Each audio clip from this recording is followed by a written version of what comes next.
స్వార్థం అనేది లేకుండా రాజకీయాలు చేసే వ్యక్తి పవన్ అని అనకాపల్లి ఎమ్మెల్యే కొనతాల రామకృష్ణారావు అన్నారు. రాజకీయం లేకుండా సినిమాలో ఉండి ఉంటే ఎన్ని కోట్లు సంపాదించేవారో, కానీ ప్రజల కోసం పవన్ రాజకీయాల్లోకి కొనసాగారు. జై జనసేన. పవన్ కళ్యాణ్ గారి నాయకత్వం, పవన్ కళ్యాణ్ గారి నాయకత్వం. ఈరోజు ఎంతో శుభదినం. 12వ ఆవిర్భావ సమావేశంలో భగవంతుడు కూడా మనకి హోలీ పండుగను ఇచ్చాడు.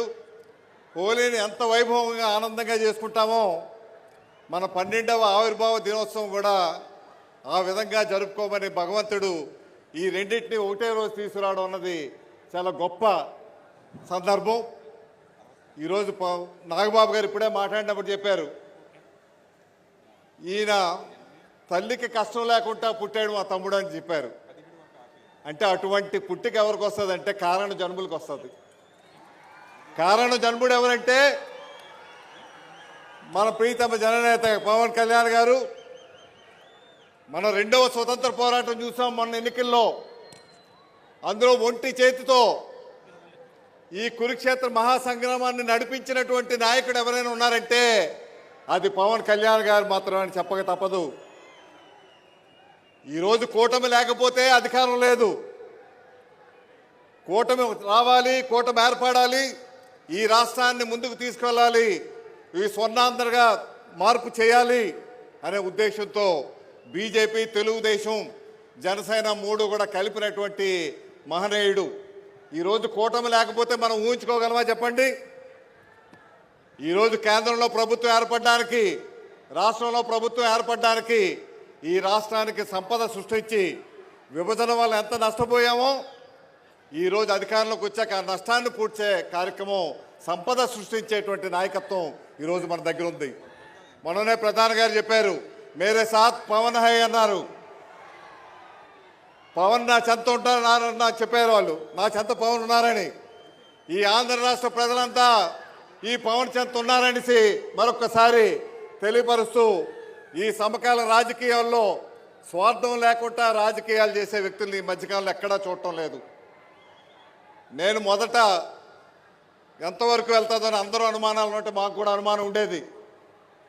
కానీ ఆ అనుమానాలన్నీ పటాపంచలు చేసి ఈయన పట్టుదలతో నిస్వార్థంగా నిజంగా ఈ 11 సంవత్సరాలు ఆయన రాజకీయం లేకుండా సినిమాల్లో ఉండుంటే ఈయన ఎన్ని ఆస్కార్ అవార్డులు తీసుకెళ్లారో, ఎన్ని వేల కోట్లు సంపాదించి ఉండేవారో తెలుసు మనకి. కానీ అవన్నీ కూడా వదిలిపెట్టి నిస్వార్థంగా, స్వార్థ ప్రయోజనాలు లేకుండా, స్వప్రయోజనం లేకుండా రాష్ట్రం బాగుండాలి, రాష్ట్రం అభివృద్ధి చెందాలి, నా రాష్ట్ర ప్రజలు ముందుకు వెళ్ళాలి, యువతకు అందరికీ ఉద్యోగాలు రావాలి, వారికి మార్గాలు చూపించాలి, పరిశ్రమలు తీసుకురావాలి, రైతన్నలను ఆదుకోవాలి, ఈ అక్క చెల్లెలను ఆదుకోవాలనేటువంటి ఏకైక సంకల్పంతో 11 సంవత్సరాలు నిర్విరామంగా పోరాటం చేసినటువంటి నాయకుడు మనతో ఉన్నాడు. మన నాయకుడితో ఉన్నామనుకోవడానికి గర్వంగా ఈరోజు చెప్పగలుగుతున్నాం. ఒకసారి ఎన్నికల ముందు వారితో మాట్లాడినప్పుడు చెప్పాం, మన స్టీల్ ప్లాంట్ కానీ, పోలవరం కానీ, ఉత్తరాంధ్ర సుజల శ్రవంత్ కానీ, ఇటువంటి సమస్యలు ఎన్నో ఉన్నాయి. రైల్వే బోర్డు, ఈ సమస్యలు మనం పరిష్కారం చేయగలుగుతామంటే నేనున్నాను, నా ఎజెండా అదే, మీరు భయపడక్కర్లేదు, తప్పనిసరిగా ఇవన్నీ చేసి తీరుతామని. 8 నెలలు పూర్తి కాకుండానే విశాఖ స్టీల్ ప్లాంట్ ప్రైవేటీకరణ అవుతుంది అనేటువంటి సందర్భంలో కేవలం అది పవన్ గారి వల్ల మాత్రమే సాధ్యమైందని చెప్పక తప్పదు. ఈరోజు చాలామందికి అనుమానం వస్తుంది, ఈరోజు ఎందువల్ల ప్రధానమంత్రి గారు చేయాలి రాష్ట్రానికి. నాకు తెలిసి పవన్ కళ్యాణ్ గారు ఏమీ కూడా ఆశించలేదు. కేంద్రంలో చాలామంది మంత్రి పదవులు కావాలంటారు, రాష్ట్రంలో ఇన్ని సీట్లు కావాలంటారు, ఇన్ని ఎంపీలు కావాలంటారు, ఇన్ని మంత్రి పదవులు కావాలంటారు. వాస్తవానికి వారికి చాలా పెద్ద పెద్ద ఆఫర్లు వచ్చాయి. పెద్ద పెద్ద నాయకులు ఈ రకంగా చేస్తే మీరు ముఖ్యమంత్రి చేస్తాం, డిప్యూటీ సీఎం చేస్తామని అవన్నీ కూడా పక్కకు పెట్టారు. నాకు పదవి ముఖ్యం కాదు అన్నారు. ఏ నాయకుడికి ఆ ధైర్యం ఉందో చెప్పండి? ఇప్పుడు నాకు తెలిసినటువంటి నాయకత్వంలో ఒక్క పవన్ కళ్యాణ్ గారే ధైర్యంగా నాకు పదవి అక్కర్లేదు, నాకు రాజకీయం అక్కర్లేదు, ప్రజల క్షేమమే ముఖ్యం అని చెప్పి రాజకీయాలకు అతీతంగా ఈరోజు కార్యక్రమాలు చేస్తూ ఉన్నారు. ఇటువంటి నాయకత్వాన్ని కాపాడుకొని ఈ రాష్ట్రాన్ని భవిష్యత్తులో స్వర్ణాంధ్ర రాష్ట్రంగా, దేశంలోనే నెంబర్ 1 రాష్ట్రంగా తీర్చిదిద్దేటువంటి ప్రక్రియ ఈరోజు పవన్ కళ్యాణ్ గారు ఆలోచనలో ఉంది.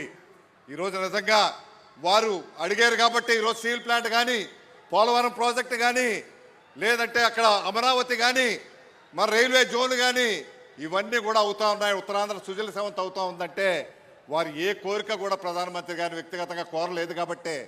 లేదంటే ఈ పరిస్థితి వస్తే చాలామంది నాకు కూడా మంత్రి పదవులు కావాలని అడుగుంటారు అక్కడ. కానీ ఈయన మంత్రి పదవి గురించి అడగలేదు అక్కడ. ఆయన కావాల్సింది రాష్ట్ర ప్రయోజనాల గురించే మాట్లాడేటువంటి నిస్వార్థ వ్యక్తిని మనం కాపాడుకోవాల్సినటువంటి అవసరం ఎంతైనా ఈ రాష్ట్ర ప్రజల మీద ఉంది. కాబట్టి ఈరోజు మీ అందరికీ మరొకసారి హోలీ శుభాకాంక్షలు తెలియపరుస్తూ, మీ అందరూ వచ్చింది మేము మాట్లాడడానికి కాదు. ఈరోజు మేమంతా ఇక్కడ కూర్చున్నామంటే ఈరోజు పవన్ కళ్యాణ్ వల్లే మేమంతా ఇక్కడ కూర్చోగలిగాం. ఈరోజు మీ అందరి ఆశీస్సుల వల్ల ఇక్కడికి రాగలిగాం. ఎవరి మాటల గురించి ఎదురు చూస్తున్నారో ఈ రాష్ట్రానికి దశ దిశ నిర్ణయించేటువంటి వ్యక్తిగా ఆ రోజు గుంటూరు సమావేశంలో ఆయన ఒకటే చెప్పారు, ఇది పొత్తు లేకుండా, పొత్తులతో ఓటు చేయకుండా ప్రతిపక్షం నేను రాష్ట్రంలో చేస్తా అన్నారు. రాజమండ్రిలో మన ముఖ్యమంత్రి గారు 53 రోజులు జైల్లో అరెస్ట్ చేసినప్పుడు జైలుకు వెళ్ళి పైకి వచ్చిన వెంటనే తెలుగుదేశం, జనసేన, బీజేపీ కలిపి ప్రభుత్వం వెళ్తుంది, ఎన్నికలకు వెళ్తున్నామని ఏదైతే చెప్పారో ఆ రోజే శిలాశాసనంగా ఈ రాష్ట్రంలో అధికారం మారబోతా ఉందన్నది ఆ రోజే నిర్ణయమైంది, ప్రజలు నిర్ణయించారు. ఇటువంటి ఒక మంచి నాయకత్వం మన మధ్య ఉండడం అన్నది మన గొప్పతనంగా, మన అదృష్టంగా, అందుకే కారణ జన్ముడు అనేసి చెప్పడం జరిగిందని తెలియపరుస్తూ, మీ అందరూ ఎదురు చూస్తున్నారు వారి ఉపన్యాసాల గురించి. మా ఉపన్యాసాలు కాదని మా అందరికీ కూడా తెలుసు. వారు త్వరలోనే మంచి చేస్తారు, దశ దిశ నిర్ణయించేటువంటి మంచి ఉపన్యాసం ఉండడానికే మేము కూడా వచ్చామని తెలియపరుస్తూ ఈ అవకాశం ఇచ్చిన మీ అందరికీ నా హృదయపూర్వక ధన్యవాదాలు. పెందుర్తి జై జనసేన.